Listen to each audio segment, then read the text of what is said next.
Good evening, everyone, and a very warm welcome to today's session.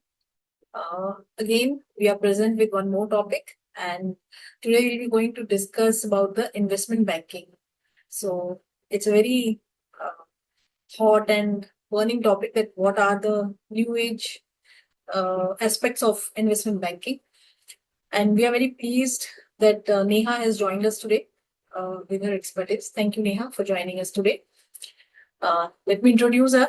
So Neha is a CS lawyer and an investment leader with rich experience in the startup and venture capital ecosystem. She has worked extensively with founders, investors, innovation-driven businesses, and she's been helping startups with fundraising, investments, and strategic growth. So I think she has also been associated with the Women Entrepreneurship Platform and is widely recognized for mentoring entrepreneurs and contributing to India's startup community. Let me also take a moment to introduce you about the Easy Knowledge Club. So, Easy Knowledge Club is a community, and it's made with a simple vision to make learning very practical, accessible, and meaningful for everyone. So, at Easy Knowledge Club, our aim is to bring together the industry experts and the lifelong learners, as you people are here, where we can exchange ideas, gain practical insights, and continue learning from the best minds across the different domains of the industry. So, this webinar is a part of the same thought process, and it's brought to you by Easy Knowledge Club. We are running a 52 weeks webinar series, and this is one of the 13th episode from that series. We are also accessible at mobile app and through our website, so you can reach out to us from any of the modes. And now I'm really very sure that this session is going to be a very insightful session, and Neha's experience will inspire all of us to provide valuable takeaways that we'll apply in our professional journey. So thank you for joining us today. Over to you, Neha. Please take it forward. Thank you, Rakti ma'am, for having me here. And certainly, it's a pleasure to share thoughts with a lot of founders and students. And I would like to really congratulate Easy Knowledge Club for thinking a lot about the founders. Amit sir and you always have been very instrumental, in this ecosystem to help founders make them grow and, of course, help them with their hurdles. So I would like to start with my presentation first, so that we can have a presentation run through, and I can share some insights on what investment banking is, and then more than happy to take up any questions. So I'm just sharing my screen. Please, yeah. So then we usually confuse investment banker and merchant banker, right? We are not able to understand what is the difference between merchant banker and investment banker. So I'll not go into the detailed SEBI definition of a merchant banker, but the core difference is that, for a merchant banker, you need to have a regulatory license. Whereas for investment banker, it's a broader industry term. It does not need any kind of SEBI license. So every merchant banker does investment banking, but not vice versa. Because for merchant banking, you need a specific SEBI license wherein you actually get authorized to be merchant banker. Now, for the founders, it is irrelevant that, if you are a merchant banker or an investment banker. The core question from a founder's point of view comes as why I should hire an investment banker if I can go direct. So that's the core thing, because of course, investment banker is a cost for any founder. They work on a business model which, asks the founders for a particular fee. So they feel that, now ecosystem is very small. We can easily reach out to people through LinkedIn, networking events and whatnot. Then why to have a investment banker? So I have particularly focused on this slide, and I'll be spending some time on this, that, what's at stake. What if the founder goes direct, and what if the founder goes with an investment banker, right? So first is investor acquirer network. I hope everybody will be comfortable with the English kind of thing. Yeah, absolutely perfect. So first is investor or acquirer network, right? So if founder go direct, so founder has a limited personal net circle wherein he can reach out, and of course we all have 24 hours. a founder is already building. So it has very limited network, whereas with an investment banker, he has access to, curated access to vetted and relevant investors. Because as investment bankers, we are always in touch with the different kinds of investors, different stages of investor, and we keep on interacting with them to understand their thought process, to understand what kind of deals are they looking at right now, what are their expectations today. Because for any investor, a broader theme is decided when they launch a fund or they create a family office. But in that particular sector or in that particular theme also, they usually prefer to have some preferences. Supposedly a investor is there who is looking to, say, invest in logistics kind of startup. Now he has already invested in two-wheeler, he has already invested in three-wheelers. Now he wants to get into trucks kind of thing. But that information is not available with the founder. He just know that investor invest in logistics startup. But whereas the investment banker who is working with those vetted, curated investors, he will understand and he will know this thing that, the investor is trying to create the entire chain and he wants to be on the all stages of logistics. He has already taken his bet on two tier, two, then he has already taken bet on like three-wheelers kind of thing. Now he's looking to enter into truck category. So we will not be sending that bike or two-wheeler deal to the investor who is looking for a truck category. That kind of filtration helps the founders to close the deal very, very soon. Second is valuation. So as you know, usually we say that हमारे लिए our baby is the best. सो उसके 100 on 100 ही आने चाहिए, उससे कम तो हमारा baby ला ही नहीं सकता है. ऐसे ही किसी भी फाउंडर के लिए उसकी कंपनी की वैल्यूएशन, उसकी वो वैल्यूएशन है जो उसे फील हो रही है, वो सेल्फ असेस्ड होती है, उसके अंदर कोई एक्सटर्नल बेंचमार्क्स नहीं होते. Even if we are doing benchmarking from a industry point of view, we have the information which is publicly available. We don't know the core basis of that. Whereas when we go through an investment banker, we have benchmark against live comparable deals. Because एक investment banker suppose एक sector में expertise रखता है, तो वो एक sector की उस हर तरीके की कंपनी के साथ काम कर रहा होगा, उस सेक्टर के फाउंडर्स के साथ बात कर रहा होगा, एंड हो सकता है वो सिमिलर काइंड ऑफ सेक्टर के फाउंडर्स के लिए रेज भी कर रहा हो. So you know what is happening right now currently, because valuation एक ऐसा सब्जेक्ट है जो बहुत वैरी करता है. And valuation is a perception. It's actually not exactly a number which is calculated on the Excel sheet. It is a perception.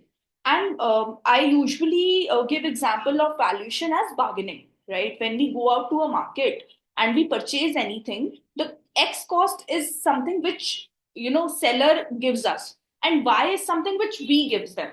So that is not the difference of just the negotiation. It's more from a perception कि मेरे हिसाब से किसी product की क्या value है विज़ seller के हिसाब से उस प्रोडक्ट की क्या वैल्यू है. तो वो डिफरेंस जो है वो रियलिटी चेक हमें तब मिलता है जब हम लाइव डील्स के साथ कंपेयर करते हैं, जब हम एक्चुअली कंपेयर करते हैं कि बेंचमार्किंग कैसी चल रही है, not just if we are a unlisted company and we are a startup. So it is not necessary कि हम सिर्फ और सिर्फ अनलिस्टेड के साथ ही कंपेयर करें. हमें कई बार हमारे पी मल्टीपल्स तक निकालने पड़ते हैं फॉर अ अनलिस्टेड कंपनी जब हम उनकी बेंचमार्किंग लिस्टेड कंपनीज के साथ कर रहे होते हैं. That's the kind of comparison investors do. Because eventually अगर आप एक फाउंडर हो और आप अपनी स्टार्टअप के लिए रेस करने के लिए एक स्टेज पर आए हो, आपका विजन मोस्ट प्रॉब्ली लिस्टिंग होगा कि मुझे लिस्ट होना है. सो एक इन्वेस्टर के लिए जरूरी है कि आज अगर लिस्टिंग की ये वैल्यू है, एक कंपनी जो लिस्ट आज हुई है सेम सेक्टर में सेम सेगमेंट में, क्या आगे चल के वो वैल्यू मिल पाएगी. एंड देन उसको डिस्काउंट करा जाता है, उसके अंदर बहुत सारे परम्यूटेशन कॉम्बिनेशन लगते हैं, तब जाके वो बेंचमार्किंग बनती है और उसको जस्टिफाई किया जाता है, जो कि एक फाउंडर के लिए करना थोड़ा सा डिफिकल्ट है. बिकॉज जरूरी नहीं है कि वो फाउंडर फाइनेंस बैकग्राउंड से भी हो. अगर एक टेक फाउंडर को हम वैल्यूएशन बेंचमार्किंग के लिए बिठा देंगे तो वो नहीं कर पाएगा. ऐसे ही I don't come from a tech background, so अगर मुझे नंबर्स से हटाकर, लॉ से हटाकर मुझे टेक्नोलॉजी बनाने में बिठा दिया जाए तो मैं नहीं बना पाऊंगी. So that is the core, and everybody has their own core. Third is negotiation leverage. So ये एक ऐसा पॉइंट है जो बहुत ज्यादा सेंसिटिव है when we come to the valuation negotiation, the round negotiation and everything, because एक founder emotionally invested होता है अपनी कंपनी के अंदर, so उसका leverage जो है वो थोड़ा weak हो जाता है, because आप अपने एज आई मेंशन हमारा बेबी बेस्ट होता है, सो उसी तरीके से आपकी कंपनी आपके लिए बेस्ट है, आप उसके नेगेटिव कई बार नहीं देख पाते हो, और प्रोबेबली कई बार ऐसा होता है कि आप कुछ चीजों से ऑफेंड हो जाते हो कि ये चीज मेरी कंपनी में नहीं है, बट वो सामने वाले का परसेप्शन है, एक इन्वेस्टर का परसेप्शन डिफरेंट हो सकता है, किसी और पर्सन का परसेप्शन डिफरेंट हो सकता है। सो फ्रॉम दैट एंगल वो इमोशनल इन्वेस्टमेंट जो है वो हमें नेगोशिएशन में कहीं ना कहीं हमें हैम्पर करती है। विजिबिस अगर एक इन्वेस्टमेंट बैंकर जा रहा है तो वो एक ऑब्जेक्टिव थर्ड पार्टी है, उसका इमोशनली आपके स्टार्टअप से आपकी कंपनी से कोई अटैचमेंट नहीं है, उसका इमोशनली और मेंटली इन्वेस्टर से कोई अटैचमेंट नहीं है, सो वो एक न्यूट्रल पार्टी की तरह जाता है, और वो एक न्यूट्रल एंगल से दोनों की तरफ से पॉइंट सुनता है। एंड बहुत बहुत बार ऐसा होता है कि जो बात एक इन्वेस्टर फाउंडर को नहीं बोल पाता और जो फाउंडर इन्वेस्टर को नहीं बोल पाता क्योंकि इन्वेस्टमेंट बैंकर बीच में है, तो वो बात कम्युनिकेट हो जाती है। So communication is the key for any deal closure, any deal closure. और वो कई बार एक्चुअली इसीलिए नहीं हो पाती है डील क्योंकि कम्युनिकेशन सही से नहीं हुआ, इन्वेस्टर को कोई चीज समझ में नहीं आई, उसके माइंड में कोई डाउट है, और वो उसे ये लगता है कि अगर मैं फाउंडर को बोलूंगा तो हो सकता है फाउंडर ऑफेंड हो जाए इस बात से, बट वो सेम बात एक इन्वेस्टमेंट बैंकर को बहुत खुलकर बोल सकता है। Now investment banker takes this call कि मुझे उस बात को उस फाउंडर से किस तरीके से पूछना है और उसका जवाब कैसे लेना है, बिकॉज एक फाउंडर का भी इन्वेस्टमेंट बैंकर के साथ एक अलग कंफर्ट बन जाता है। When we work on a deal it's not one stage और one day deal, it's a process, और वो 2 3 6 महीने की प्रोसेस रन करने में बहुत बार founders become friends of the investment banker, and वहां पर हमें समझ में आता है कि कोर बिजनेस में क्या हो रहा है। जो इन्वेस्टर के क्वेश्चंस होते हैं, जो ऑलरेडी उनके माइंड में क्वेश्चंस आएंगे क्योंकि इतनी सारी डील्स रन करने के बाद एज इन्वेस्टमेंट बैंकर हमें पता होता है, सो उनके आंसर्स हम ऑलरेडी रेडी रखते हैं। किस तरीके के इन्वेस्टर को कौन सी चीज कैसे समझ में आएगी, how to present, what to present, when to present, वो क्योंकि आप एक इन्वेस्टर के साथ जब इतनी सारी डील कर चुके हो, इतनी बार बात कर चुके हो, तो आपको ऑफ कोर्स उसके बारे में ज्यादा पता है। तो all these things gives you leverage. Then competitive tension.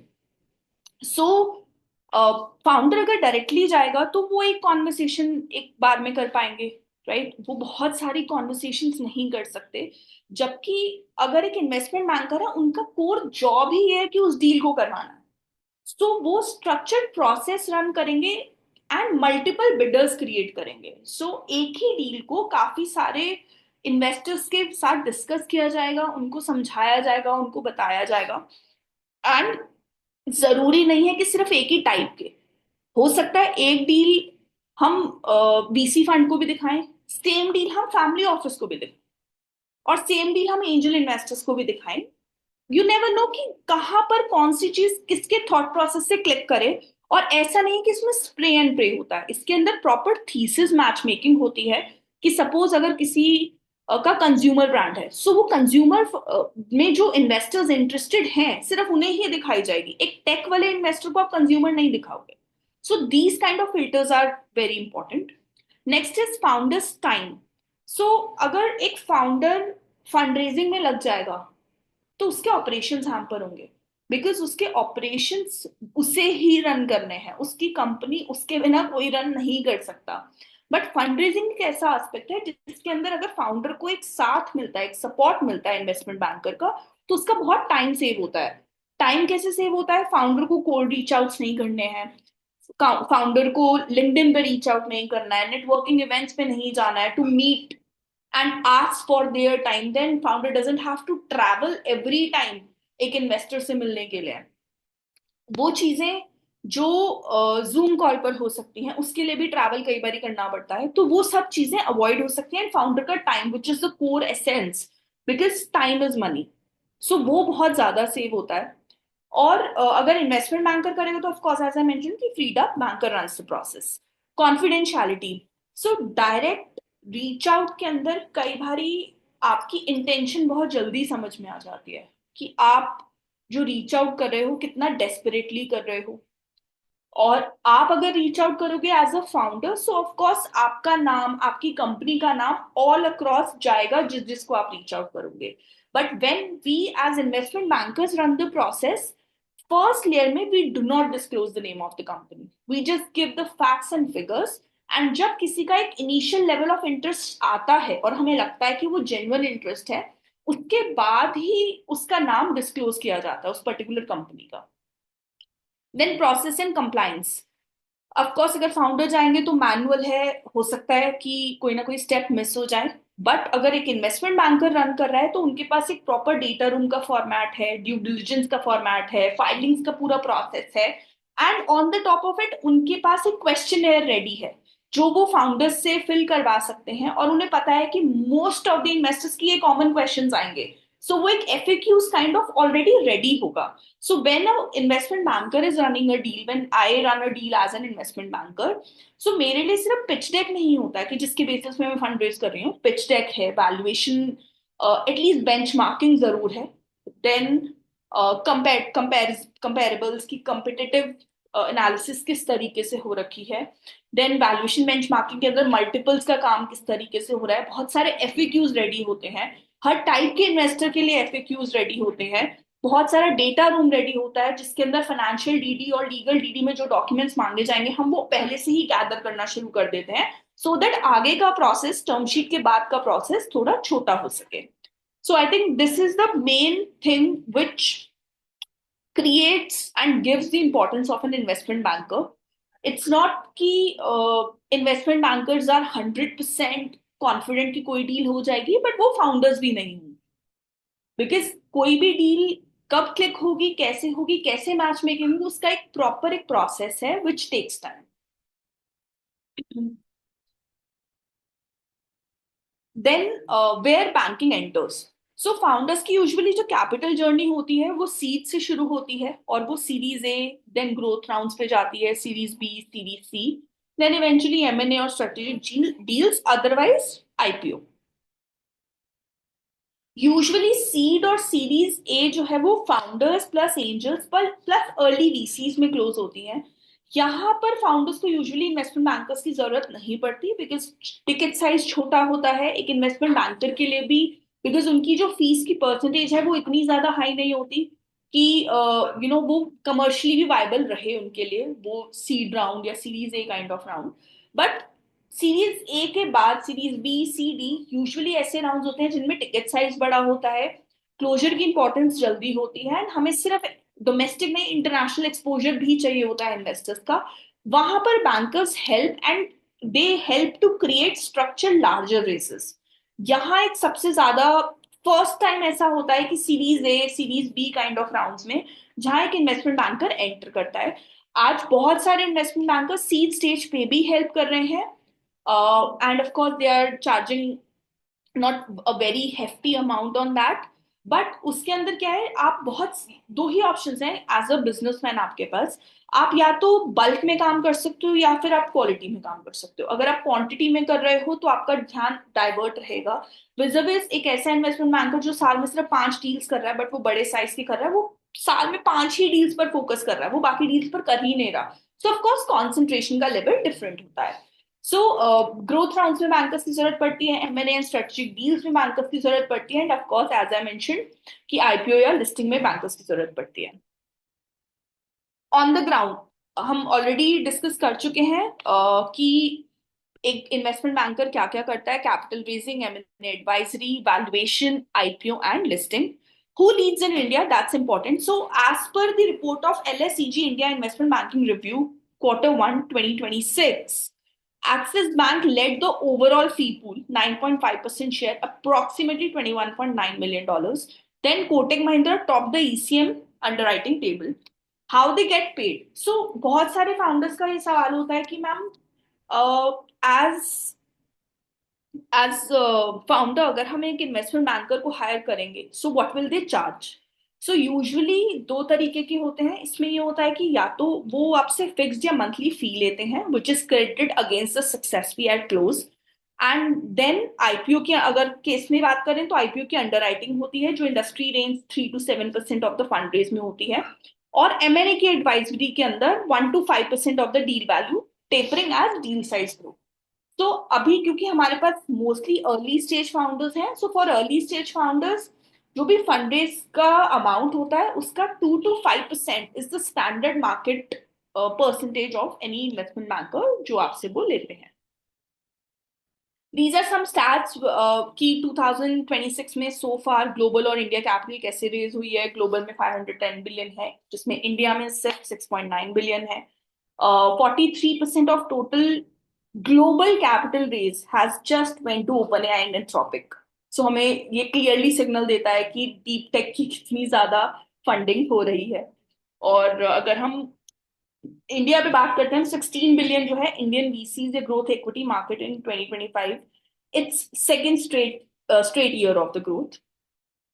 And IPO की अगर हम बात करते हैं तो 322 IPO on Indian exchange in 2025, which is a very very good number, because हमारे बहुत सारे स्टार्टअप्स भी लिस्ट हुए हैं, सो उस एंगल से भी। लिक्विडिटी कैसे आती है, दैट्स द एंड गेम, क्योंकि इवेंचुअली हर किसी का फोकस किसी भी बिजनेस का है पैसा बनाना। सो अगर वो नहीं बन रहा है तो बिजनेस करने का कोई मतलब नहीं है। सो तीन तरीके से पैसा बनता है। आईपीओ, अगर आपकी कंपनी लिस्ट हो जाती है तो ऑफकोर्स आपके शेयर्स जैसे ही लॉक इन खत्म होता है आप बेच सकते हैं, उसके अंदर आपका पैसा बनता है। सेकंड इज एमएनए, अगर आपकी मर्जर एंड एक्विजिशन हो जाती है तो उस केस में आपका पैसा बनता है, बिकॉज आपके इक्विटी शेयर सेल होते हैं। एंड सेकेंडरी, सो कई बार ऐसा होता है जब इन्वेस्टमेंट बैंकर्स डील रन कर रहे होते हैं और एक इन्वेस्टर वैल्यूएशन पर नेगोशिएशन कर रहा है, या एक फाउंडर को थोड़ा बहुत एग्जिट चाहिए, सपोजली वो 5 साल से कंपनी बना रहा था, now he also deserves to have some money. So उस केस में उसके जो अनलॉक शेयर्स होते हैं जिसपे फाउंडर लॉक इन नहीं है, वो सेकेंडरी डील के अंदर सेल किए जाते हैं टू द न्यू और एग्जिस्टिंग शेयर होल्डर्स, एंड उस केस में भी फाउंडर गेट्स द मनी। तो ये तीन तरीके से founder gets the liquidity. What gets funded in 2026, so ये एक इम्पॉर्टेंट एस्पेक्ट है फ्रॉम एन एंगल कि क्या क्या एक्चुअली में सेल आउट हो रहा है, कैसे कैसे फंडिंग हो रही है। सो रियल रेवेन्यू होना बहुत जरूरी है। अब जीएमवी पे सिर्फ फंड रेजिंग नहीं हो रही है, डिफेंसिबल यूनिट इकोनॉमिक्स होना चाहिए, सिर्फ एक ग्रोथ स्टोरी पर काम नहीं करेगा। सो दिस कोर टेल्स कि कहीं ना कहीं नंबर आपकी बैलेंस शीट के, आपकी एमआईएस के क्या बोल रहे हैं, वो बहुत ज्यादा इंपॉर्टेंट एस्पेक्ट है। Clear milestone that this specific round unlocks. So अगर आप एक 10 करोड़ का राउंड रेस करने जा रहे हो, सो आपको पता होना चाहिए कि वो 10 करोड़ आपको बिजनेस को कहाँ तक लेकर जाएगा।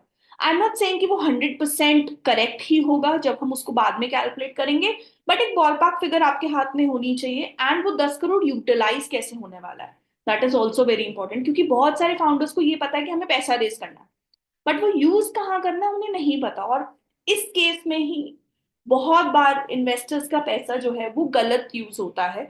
क्यों? क्योंकि फाउंडर्स को पता ही नहीं है पैसा कहाँ यूज करना है। सो ओवर हायरिंग हो गई, जरूरत नहीं है उसके बाद भी, unnecessary you know official trips हो गई, कुछ भी इस तरीके से पैसा खर्च हो रहा है क्योंकि बैंक में पैसा पड़ा। अब फाउंडर्स के लिए ये चीज बहुत इंपॉर्टेंट हो गई है to have that clarity, because investors इस चीज को एक्सेप्ट नहीं कर रहे हैं। fewer larger high conviction checks replacing broad syndicates। सो आपने देखा होगा कि इस साल angel investments, angel syndicate investments कम हो रही हैं, बट वीसी इन्वेस्टमेंट्स अच्छी हो रही हैं। तो टिकट साइज बड़ा है लेकिन कॉन्सेंट्रेशन भी बड़ा है। ऐसा नहीं है कि आप ऑल अक्रॉस स्पेक्ट्रम प्ले कर सकते हैं। आपको बहुत क्लियर होना पड़ेगा, बहुत कॉन्शियस होना पड़ेगा, और बहुत फोकस्ड होकर, शार्प होकर आपको फंड रेजिंग की जर्नी को थ्रू आउट मेजर करना पड़ेगा। And then of course governance and financial discipline in place well before an exit. So ऐसा नहीं है कि जब एग्जिट आएगा या जब हम लिस्ट होंगे तब हम गवर्नेंस की तरफ ध्यान देंगे, बिकॉज बहुत सारी कंपनीज में शुरू से गवर्नेंस पर ध्यान नहीं दिया है जिसकी वजह से इम्पैक्ट आया है। So now investors are very very careful कि डे वन से ही कंपनी के अंदर कंप्लायंसेस सारे ठीक होने चाहिए। That's also very important. So these are 10 slides from my side. I'm more than happy to run you through any of the slide again if you want, or otherwise I'm open for question and answers. Thank you so much. Thank you, Neha, for taking time for this wonderful session. I hope this session will be going to very insightful for the audience and everybody is taking some or the other thing from the whole discussion. So thank you so much. Thank you Thank so you. much. My pleasure. Pleasure, lovely. Thanks. Take care. Same here. Same here. Thank you. Bye bye.